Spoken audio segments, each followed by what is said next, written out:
शाहरुख खान उसके brand ambassador बन रहे हैं, कई लोग उसके लिए बड़े बड़े इंस्टीट्यूशंस बना के काम कर रहे हैं। 1 लाख सीट के लिए 370 बच्चियां नर्सिंग पास हो गई हैं और उनमें से कुछ बच्चियां पटना वेदांता में काम कर रही हैं। उसने किया था रोबोटिक्स इंजीनियरिंग, 16 लाख के पैकेज पे काम कर रहा है। ऐसे कई लड़के, एक खतर में काम कर रहा है, कई लड़का ऐसा है जो दुबई में काम कर रहा है और बड़े बड़े पैकेज पे। दोस्तों नमस्कार, हमारे साथ हैं रोज माइंड एजुकेशनल ट्रस्ट के चेयरमैन उवैस अंबर साहब। उवैस अंबर साहब को आप जानते होंगे, पिछले 2 दशक से एजुकेशन के क्षेत्र में जबरदस्त काम कर रहे हैं और इनकी ख्वाहिश रहती है कि वो बच्चे जो आर्थिक एतबार से कमजोर हैं, इकोनॉमिकल कंडीशन जिनकी खराब है, उनका ये दाखिला करा सकें। और दाखिला कहाँ कराएं? प्रोफेशनल कोर्सेज में, कि बच्चे दाखिला भी लें, पढ़ाई भी करें और बाद में रोजगार से जुड़ भी सकें। तो पहला सवाल उवैस अंबर साहब से यही होगा। आपका खैर मकदम है, स्वागत है हमारे प्रोग्राम में। पहला सवाल यही होगा कि वो बदलाव जिसका जिक्र आप बार बार करते हैं कि बदलाव होना चाहिए एजुकेशन सिस्टम में, वो किस तरह का बदलाव हो और क्या चाहते हैं? आपके व्यूवर्स को मेरा अस्सलाम वालेकुम वरहमतुल्लाहि वबरकातुहू, नमस्कार, गुड आफ्टरनून। ऐसा है कि जो बदलाव की हम बात करते हैं, कानूनन बदलाव में कम जरूरत है, लेकिन सामाजिक तौर से जो चीजें समाज में पहले वो एक ऐसे रूप में शुरू हुई थी जो जिसकी जरूरत नहीं थी, एक उसकी प्रैक्टिस की जरूरत नहीं थी, लेकिन धीरे धीरे वो आज समाज की जरूरत बन गई, उसकी प्रैक्टिस बन गई, उसमें बदलाव की जरूरत। एजुकेशन में हम एक मास लेवल पे काम कर रहे हैं। हम जो काम कर रहे हैं वो बड़ी आबादी के लिए कर रहे हैं, हम छोटी आबादी के लिए काम नहीं कर रहे हैं। 2 तबका है काम करने का। ये बहुत बड़ी इंडस्ट्री है, एजुकेशन इंडस्ट्री बहुत बड़ी इंडस्ट्री।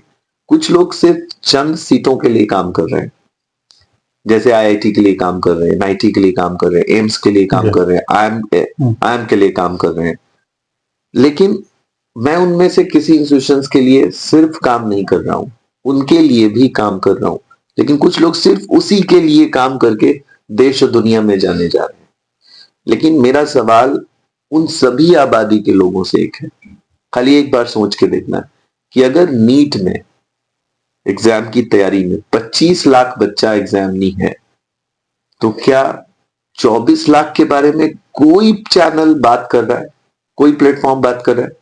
1 लाख को सीट मिल गई, छोड़ दीजिए, 1 लाख से ज्यादा सीट इंडियन एजुकेशन सिस्टम के पास नहीं है। 1,06,380 सीट के आसपास सीटें। 24 लाख का क्या हुआ? कभी किसी ने किसी चैनल पे कोई बात नहीं की। मैं उस मास के लिए काम करना चाहता हूं जो 24 लाख की बात करे, उसके बारे में कोई बात नहीं। तो आप किस तरह से, मतलब ये काम किस तरह से करना चाहते हैं? हम इसको और भी बताते हैं। आप क्योंकि आज पूरा देश तैयारी के नाम पे उन 1 लाख सीटों के लिए उसको गोल्ड मेडल दिया जा रहा है, उसको कई मेडल्स मिल रहे हैं, कई लोग, शाहरुख खान उसके ब्रांड एम्बेसडर बन रहे हैं, कई लोग उसके लिए बड़े बड़े इंस्टीट्यूशंस बना के काम कर रहे हैं 1 लाख सीट के लिए। लेकिन जो 24 लाख उस तक नहीं पहुंच सके, उसकी कोई बात नहीं कर रहा। इसी तरह हम बात कर रहे हैं अब टेक्निकल एजुकेशन की। टेक्निकल एजुकेशन में एक सब्जेक्ट है इंजीनियरिंग। इंजीनियरिंग की तैयारी के नाम पर एक फॉर्म निकलता है जेई मेंस एग्जाम का। इसमें 15 लाख लोग एग्जाम में बैठते हैं, लेकिन सरकार के पास गवर्नमेंट की सेंट्रल एफिलिएशन यूनिवर्सिटीज के अंदर में लाख सीटों से ज्यादा सीटें नहीं। लेकिन उन 14 लाख के बारे में कभी किसी ने कोई प्रोग्राम डिजाइन नहीं किया। रोजमाइंड ट्रस्ट ने 2007 में एक डिजाइन लाया, एक प्रोग्राम बनाया कि हम 25 लाख एप्लीकेंट के लिए काम नहीं करेंगे, 25 लाख में उन लोगों के लिए काम करेंगे जो 1 लाख सीटों पर हासिल नहीं कर सके, लेकिन 24 लाख एप्लीकेंट के लिए काम करेंगे, और इधर 15 लाख जो एप्लीकेंट एग्जामिनी है उनके वजह से 14 लाख के लिए काम करेंगे।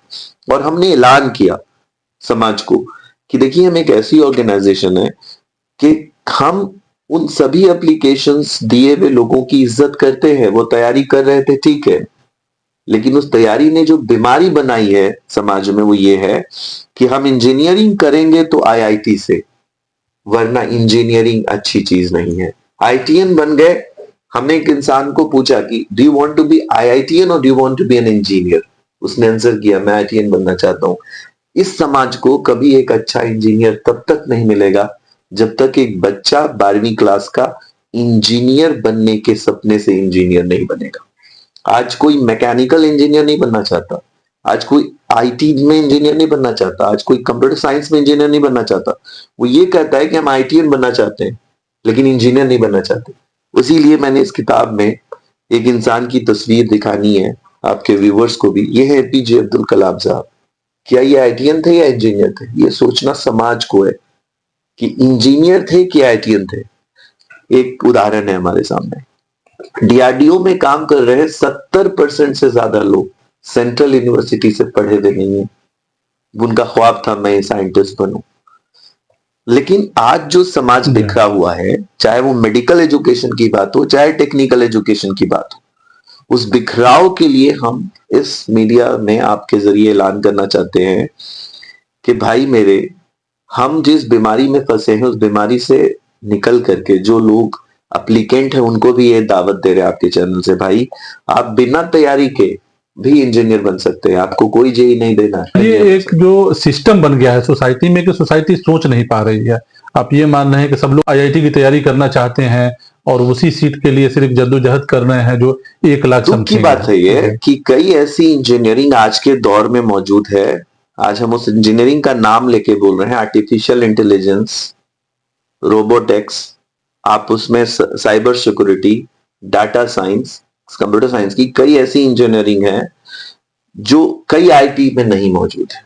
लेकिन बच्चा पहले दिन से ख्वाब ही नहीं देख पा रहा है कि I want to be a robotics engineer, I want to be a data science engineer, I want to be a artificial intelligence engineer. तो आप जिन बच्चों को आप ले रहे हैं उन बच्चों का दाखिला फिर कहाँ हो रहा है? जैसे और किस तरह से आप लोग करा रहे हैं? बच्चों को बोल रहे हैं ठीक है आप जितनी तैयारी कर रहे हैं कर लीजिए, अगर आपको वो सीट मिलती है तो थैंक यू सो मच, उनको कहिए और उसमें जाके पढ़िए।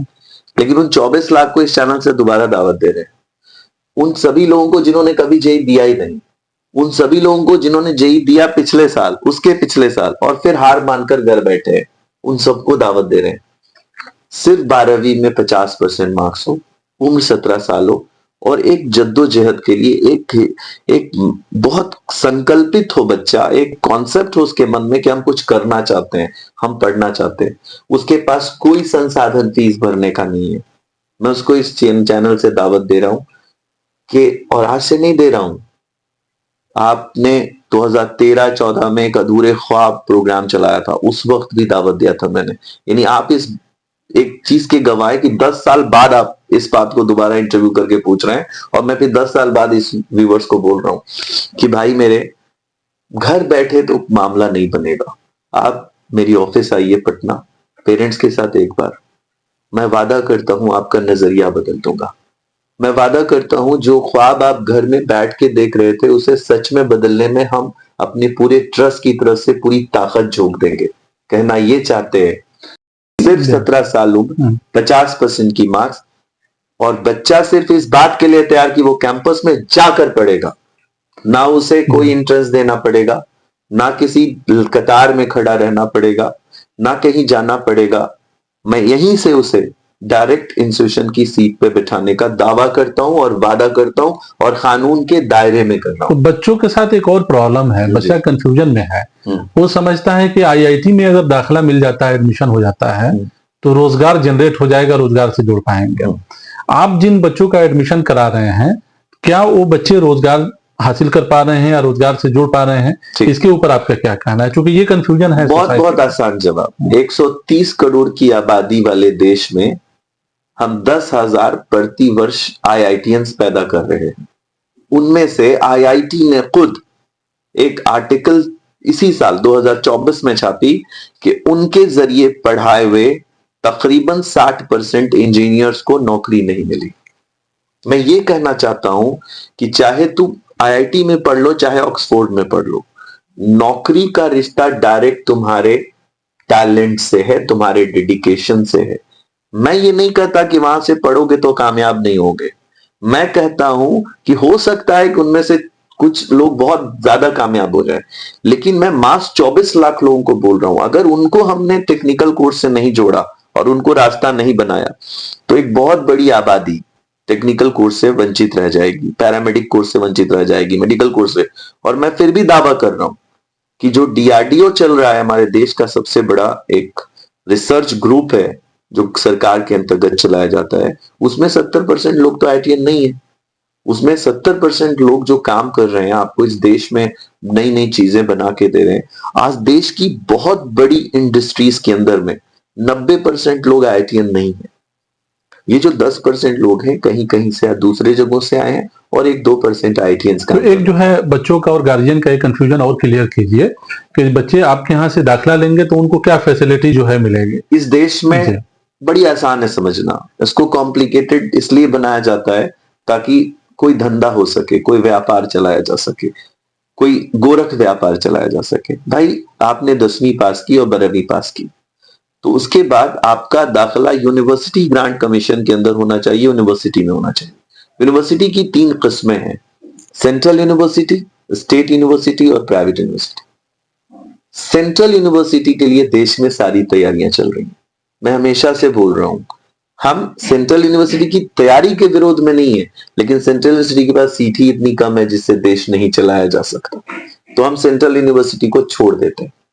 प्राइवेट यूनिवर्सिटीज इतना बड़ा फीस स्ट्रक्चर लेके आई हैं कि एक आम आदमी की पहुंच से बाहर है, तो हम प्राइवेट यूनिवर्सिटी को छोड़ देते हैं। हम काम कर रहे हैं राज्य सरकार की यूनिवर्सिटी के साथ, स्टेट यूनिवर्सिटी के साथ। अब भारत की 28 राज्य में जितने भी राज्य हैं उसके अंतर्गत उसके अंदर में इन स्टेट की गवर्नमेंट यूनिवर्सिटी है जो पैरामेडिक भी चलाती हैं, टेक्निकल भी चलाती हैं, मैनेजमेंट भी। जैसे एग्जांपल के लिए हमारे पड़ोस प्रदेश में उत्तर प्रदेश टेक्निकल यूनिवर्सिटी, तो उसकी अब नाम रखा गया है AKTU, APJ Abdul Kalam technical university. सारे technical and management and different paramedic course को भी देखती है। अगर आप देखें तो हम लोग वहां पे चौधरी चरण सिंह यूनिवर्सिटी है उत्तर प्रदेश के अंदर में, बिहार में आर्यभट्ट यूनिवर्सिटी है।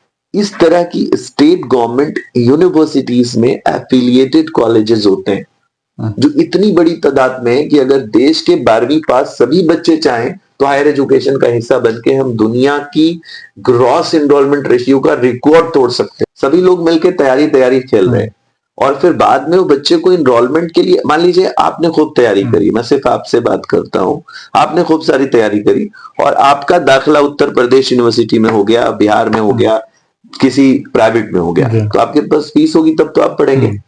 मेरा दूसरा बहुत बड़ा जो सब्जेक्ट है इस इंटरव्यू में कि इस देश की इन तीनों यूनिवर्सिटी का फीस स्ट्रक्चर 80% भारतीय की आय से बहुत ऊपर है।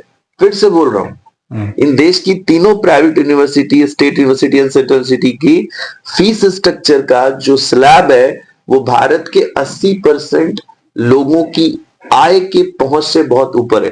रोजमाइन क्या कर रहा है, अगर आप तैयारी कर भी लोगे तो आप पैसे के अभाव में पढ़ाई आगे जाके छोड़ दोगे। क्या आपने कभी अपने पेरेंट्स के साथ, क्या किसी पेरेंट्स ने अपने बच्चे के साथ बैठ के ये चर्चा भी की है कि आईटी की फीस 10 लाख है? क्या ये उनको पता है? और फिर 10 लाख रुपए ये लोन से कैसे फिर लेके जाएंगे? कई बच्चे तो तैयारी कर रहे हैं, ये भी नहीं जानते आईटी की फीस ही 10 लाख है। कई लोग ये नहीं जानते कि अगर नीट में वो 500 नहीं 650 मार्क्स ले आते हैं, 720 में 650 मार्क्स लेके आते हैं नीट के अंदर में, तो उनकी fees state government affiliated college में 10 लाख से 13 लाख रुपए प्रति वर्ष होगी। क्या ये सभी लोग जानते हैं? नहीं जानते, वो तैयारी करे जा रहे हैं। 720 में कुछ ऐसे कॉलेजेस हैं जो 10 लाख में आपको मेडिकल करा देंगे। वो कौन वाले होंगे? जो सेंट्रल गवर्नमेंट के एफिलिएटेड एंड सेंट्रल गवर्नमेंट के अधीन चल रहे हैं, उनमें बहुत लिमिटेड सीट है। हमने बोला था 1,06,000 सीटों में शायद वैसी सीट 10,000 है, जिसकी फीस कितनी है? 10,000 में हो सकती है आपकी मेडिकल, 1 लाख में हो सकती है मेडिकल, लेकिन 13 लाख करता है। 13 लाख प्रति वर्ष फीस देने के लिए कितने पेरेंट्स एलिजिबल हैं? यानी आपको मैं ये कहना चाहता हूं, चाहे हम टेक्निकल की बात करें, चाहे पैरामेडिक की बात करें, चाहे मैनेजमेंट की बात करें, इन तीनों कोर्सेज को पढ़ाने के लिए 80% आबादी, वो आबादी से रोजमाइन का चेयरमैन ये बात कर रहा है, आपको 10 साल पहले गवाही दे करके बना करके आपको गवाह बना करके कि भाई मैं उस 80% के लिए काम करना चाहता हूं जिस 80% की आय 3 लाख से कम है और पढ़ाई का खर्च 4 लाख से ज्यादा है। आपको मैं एक और बात बताना चाहता हूं, आपको 10 साल बाद ये इंटरव्यू चला करके मुझे मेरे बारे में बताने की जरूरत क्यों पड़ रही है? मैंने बहुत सोचा, फिर मैंने ये पाया कि अगर मेरी ऑर्गेनाइजेशन सिर्फ एक बार कोड लगाकर चंदा मांगती समाज से और कहती कि भाई मैं देश के लिए बहुत बड़ा काम करने जा रहा हूं, मैं गरीबों के लिए बहुत बड़ा काम करने जा रहा हूं और मेरे ये बच्चे पढ़ रहे हैं, मुझे चंदा दीजिए, ज़कात दीजिए, खैरात दीजिए, सदका दीजिए, आप डोनेशन दीजिए। पूरा देश मुझे एक्सेप्ट कर लेता। मैंने देखा है इस मुल्क में चंदा मांगकर काम करने वाले की एक्सेप्टेंस प्रोफेशनल ऑर्गेनाइजेशन से ज्यादा है। भाई मैं चंदा इसलिए नहीं मांग रहा कि अगर मैं अपने बदन पे एक बटन भी लगा रहा हूं, एक कपड़े को पहन रहा हूं और गलती से वो चंदे की रकम से कोई एक पेन भी मुझसे खरीदा गया अपने जाती खर्च में, तो मैं इस दुनिया में तो अपना दुनिया खराब करूंगा ही, शायद यहाँ कुछ बना भी लूं लेकिन आखिरत की दुनिया खराब हो जाएगी। तो मैंने अपनी ऑर्गेनाइजेशन में कभी डोनेशन के दरवाजे नहीं खोले, चंदा नहीं मांगा, एक प्रोफेशनल नजरिया है, प्रोफेशनल कॉन्सेप्ट बनाया। इस तो बच्चों का जो एडमिशन होता है तो उन बच्चों को कितना पैसा यहाँ देना पड़ता है? सिर्फ खाने और रहने का खर्च।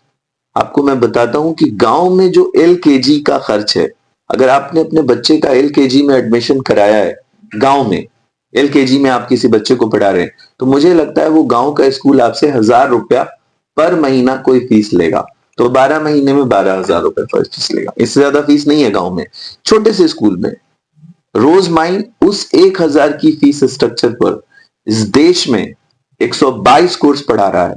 1000 की फीस उसके पास होनी चाहिए खाने रहने को छोड़कर, मतलब उसका 1000 की, यानी कि स्टूडेंट आप रोज माइन एजुकेशन ट्रस्ट किसी बच्चे का दाखिला कराती है, एडमिशन तो कराती खाने है, पीने का तो खर्च खाने बच्चा पीने उठाता का है। खर्च बच्चा को उठाना है। वो अगर कोचिंग में पढ़ता है तैयारी के लिए, पटना में रहता है, तो 5 से 6 हजार तो उसको रहने खाने का खर्च लगेगा ही।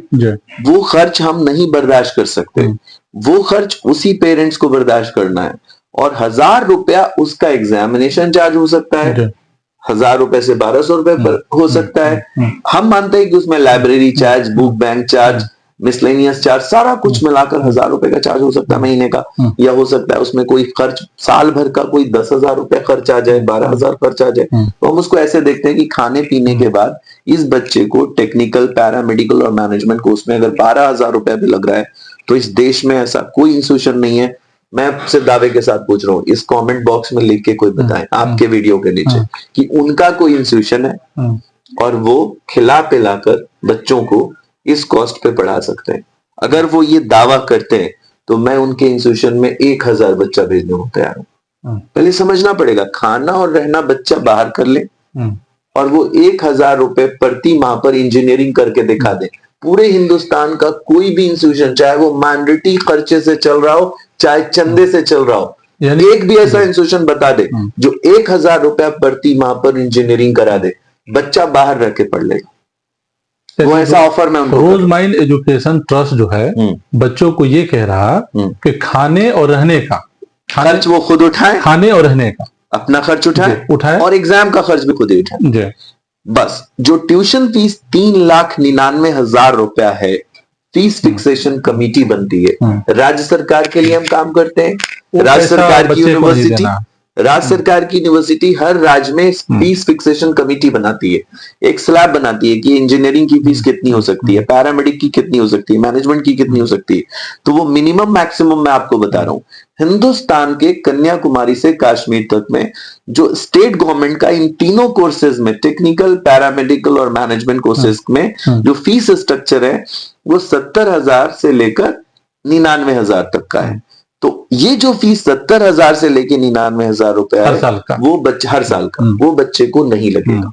वो बच्चे को ये फीस से मैं जीरो कॉस्ट की पहले ही बॉन्ड पेपर बनाकर उसकी एनओसी बनाकर ही कॉलेज भेजूंगा। यानी ये बात क्लियर हो गई है कि जो स्टूडेंट यहाँ पे आएंगे दाखिला के लिए या सोच रहे हैं कि पैरामेडिकल में जाएं या इंजीनियरिंग में जाएं, बिल्कुल ऐसे बच्चे आते हैं तो उनको सिर्फ 50% नंबर होना चाहिए। बिल्कुल इंटर में उनको एंट्रेंस नहीं देना, उनको एंट्रेंस नहीं देना है, सरकार नहीं मांग रही है। और खाने और रहने का खर्च स्टूडेंट को उठाना है और बाकी जो है खर्च रोज माइन उठाएगा। रोज माइन उस खर्चे की जिम्मेदारी लेता है।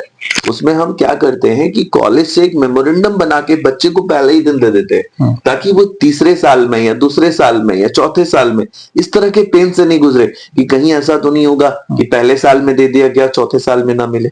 इसलिए हम लोग पहले दिन ही उसकी एनओसी बना देते हैं 4 साल की। की। तो इतना जबरदस्त स्कीम है, फिर लोग जो है लोगों को तो टूट पड़ना चाहिए, फिर ऐसा क्यों हो मैं रहा है? आपको एक बात बताता हूँ, मैंने 7,000 स्क्वायर फीट एरिया से इस काम को शुरू किया 2007 में, 2007 में। आज 2024 आज है। 2024 में सेम रोज माइन का एक ही काम, जो काम मैंने 2007 में शुरू किया था, 2024 में उसी पे डिस्कस कर रहा हूँ। मेरी कामयाबी पे कोई शक नहीं। मैंने इंस्टीट्यूशंस बनाए, मैंने हॉस्टल्स बनाए, मैंने कई इंस्टीट्यूशंस में पार्टनरशिप कर ली, कई इंस्टीट्यूशंस में मैंने अपना योगदान दिया। मेरा सवाल ये है कि मेरी तरक्की से उतना खुश नहीं हूं मैं। क्यों? क्योंकि इसमें 85% से ज्यादा मेरे साथ वो लोग जुड़े जो मेरे दूसरी आबादी है, जो मेरे इसी बीच रहती है, जो मेरा मोहन है, जो मेरा सोहन है, जो मेरा राम भाई है, उसके साथ जुड़ के मैंने काम में तरक्की तो हासिल कर ली। लेकिन मुझे ऐसा लगता है तब भी कि जब मैंने माइनॉरिटीज के बीच जाके इस प्रोग्राम को रखा, हर बार वो यही सवाल पूछते हैं कि ये इंस्टीट्यूशंस में आप अगर पढ़ा रहे हैं तो इम्तिहान क्यों नहीं होता है, पहले टेस्ट क्यों नहीं होता है, एग्जाम। ये वो पूछ रहे हैं कि आपने शादी में अपने यहाँ झाड़ी क्यों नहीं लगाई, लाइटें क्यों नहीं लगाई, टंके क्यों नहीं पेटे, बैंड वाले को क्यों नहीं बुलाया। सही। ये मुझसे वो पूछ रहे हैं। भाई वो सारी रस्में हैं, कानून ये नहीं है, कानून ये नहीं है। प्रैक्टिस जो है वो सरकार की है कि आप 50% है, एलिजिबल है, 17 साल की उम्र के हैं और पढ़ना चाहते हैं। तो माइनॉरिटी को भी आप तो अपील कर रहे हैं 2007 से ही। मैं हमेशा से बोल रहा हूँ कि माइनॉरिटी जो बड़ी आबादी है उसमें उलमाए दीन को, अब मैं तो उनको आखिरत में भी पकड़ूंगा एक बात के लिए। मैंने इतना अपील किया आपके सामने, बहुत सारे लोगों को मैंने हर जगह बताया। हो सकता है कि मैं काम ही गलत कर रहा हूं, तो आप मुझसे, आपका फर्ज ये बनता है कि आप मुझसे आके इस बात की तहकीक करें कि मैं इसको कैसे कर रहा हूं। तो तहकीक भी नहीं कर रहे हैं। अगर मैं अच्छा काम कर रहा हूं तो फिर आपकी जो 3-3.5% आबादी ही हायर एजुकेशन में पढ़ पा रही है, आखिर क्यों है, वो क्यों पढ़ पा रही है, इसकी जिम्मेदारी आपको लेनी पड़ेगी। मैंने कोशिश की, मैंने हर उलमाए दीन को इस तक पैगाम पहुंचाया। हमने एक हमारे शरिया से, शरीयत अमीर के माध्यम से एक लेटर भी जारी करवाया, एक अपील जारी कराई और उनके एक नुमाइंदे को अपने पटना शहर के ही एक ऑफिसर को उनके बुलाकर सारे कागजात दिखाए कि हम कैसे काम करते हैं। तो मैं इसलिए बोल रहा हूं कि उनका हाथ पकड़ लेंगे, क्योंकि हमने जो मुहिम चलाई है उस मुहिम में अब वक्त आ गया है, क्योंकि ये वो वक्त है कि अगर हमने अपनी औरतों को, अपनी बहनों को, अपने भाइयों को टेक्निकल पैरामेडिक कोर्सेज से नहीं जोड़ा तो हमारे हिजाब तक खतरे में। कि हम सब किस पर काम कर रहे हैं, हिजाब पे काम कर रहे हैं, नकाब पे काम कर रहे हैं, पर्दे पे काम कर रहे हैं, हमारी बहनें कैसे पर्दा नशी बन जाएं, इस पे काम कर रहे हैं। ठीक है, बहुत अच्छी बात है। मेरा एक सवाल है कि उस पर्दा नशी के चेहरे को ढककर, हमने जिस्म को ढककर उसको बड़ा किया, उसकी शादी की और उसके बाद उसी बहन को, उसी मेरे घर की बच्ची को अपनी शर्मगाह तक रेडियोलॉजी डिपार्टमेंट में जाकर डबलर के समय दिखानी पड़ी एक मेल को। सोचने की मुकाम है कि हमने अपनी बहनों को तैयार नहीं किया कि हम उनके पर्दे नशी औरतों के लिए एक ऐसा निजाम कायम कर सकें जहां हम रेडियोलॉजी, रेडियोग्राफी और उसके बाद अल्ट्रासाउंड वगैरह कराने के लिए हमारे पास भी कोई अपना निजाम हो, जिसमें हम अपनी पर्दे नशी बहनों के लिए, एक बहन को ही दिखाने में, आज पूरे पटना में आप घूम जाएंगे तो एक भी लेडी आपको रेडियोलॉजी का डिपार्टमेंट से आपको अपॉइंटमेंट नहीं। ये अपील तो पहले भी करते रहे और आज भी कर रहे हैं, अकलियती आबादी जो है अगर ये नहीं पड़ी तो इतना नुकसान होगा कि हम ऐसी कई कोर्सेज में बात कर रहे हैं। ये तो मैंने सिर्फ एक एग्जांपल दिया। यानी अकलियती आबादी की मेल और फीमेल दोनों को जरूरत है कि अभी मेन स्ट्रीम से जोड़ें। अगर वो टेक्निकल पैरामेडिक में नहीं आते हैं तो वो अपने उसूलन बहुत सारी चीजों को कैरी नहीं कर पाएंगे, जैसे वो अपनी पर्दे को कैरी नहीं कर पाएंगे। इस वक्त आ गया है कि हम मेल के हाथों में जाके जब दिखाते हैं जब, तो इसका वजह होता है कि हमने अपने यहाँ कोई तैयारी नहीं की, अपने निजाम में कोई तैयारी नहीं की। तो मैं अपने दोस्तों को, अपने भाइयों को, अपने सभी अहबाबों को ये अपील कर रहा हूं कि हम सब क्या कर रहे हैं, हम सब क्यों फेल हैं। हमने इतनी बड़ी ऑर्गेनाइजेशन बनाई, इतना कामयाबी मिला, राष्ट्रपति ने सम्मान किया, 2 राष्ट्रपति ने, AICT के चेयरमैन ने, CSR के अवार्ड मिला 2 बार। हम एक चीज में फंसे पड़े हैं माइनॉरिटीज में। जब भी माइनॉरिटी से बात होती है तो कहते हैं मेरे पास एक प्लान है, हर माइनॉरिटी के पास एक प्लान है काम करने का, और यही वजह है कि सब लोग एक एक प्लान बनाकर बैठे हैं, कोई किसी के प्लान के साथ पीछे चलने को तैयार नहीं है। और यानी प्लान है, जमीन पे कुछ भी नहीं है। मैं बोल रहा हूं ना कि आप, मुझसे कुछ लोग पूछते हैं कि आप कंबल बांटिए, दवा बांटिए, आप कुछ चश्मा लगवाइए, कुछ इतना सारा काम कराइए। मैं बोलता हूं एक जिस्म में बहुत सारी बीमारियां होती हैं, लेकिन डॉक्टर उस जिस्म के इलाज के लिए अलग अलग होता है। कोई आंख का डॉक्टर होता है, कोई कान का डॉक्टर होता है, कोई पेट का डॉक्टर होता है। इतनी बड़ी इंडस्ट्री है एजुकेशन की, मैं उसमें सिर्फ एक ही निजाम पे पूरी जिंदगी गुजार की ये सोचता हूँ कि मैंने कुछ अभी तक नहीं किया है। मैंने 25,000 बच्चे एनरोल किए, सिर्फ 25,000 के आसपास, और 2007 से 2024 का सफर गुजर गया, एनरोलमेंट 25,000 बच्चों की है। सोचिए हम कितने बड़े आबादी को पढ़ा सकते थे, लेकिन हम एक ही डिपार्टमेंट में इतने उलझे पड़े।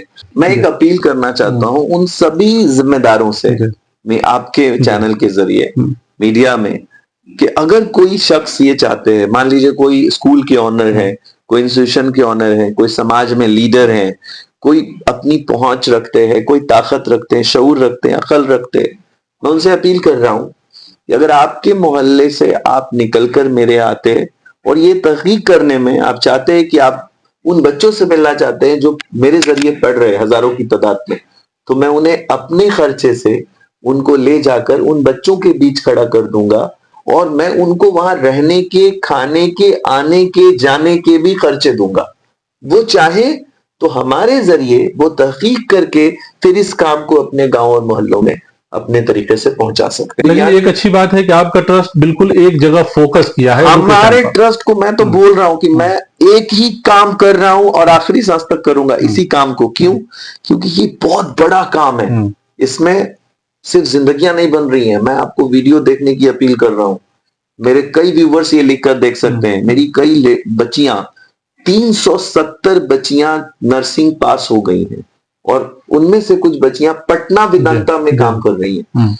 रेडियोलॉजी में हमने पढ़ाई है कम से कम माइनॉरिटी से 317, 318 ऑल नर्सिंग में। लेकिन आपका ख्वाब है कि ज्यादा से ज्यादा बच्चे जो है आए और अब मैं आपको बताऊं कि आज मेरे पास एक लड़का है शहरोज, मैं उसका नाम इसलिए कोट कर रहा हूं, कुछ दिन पहले अभी मेरी मुलाकात हुई थी।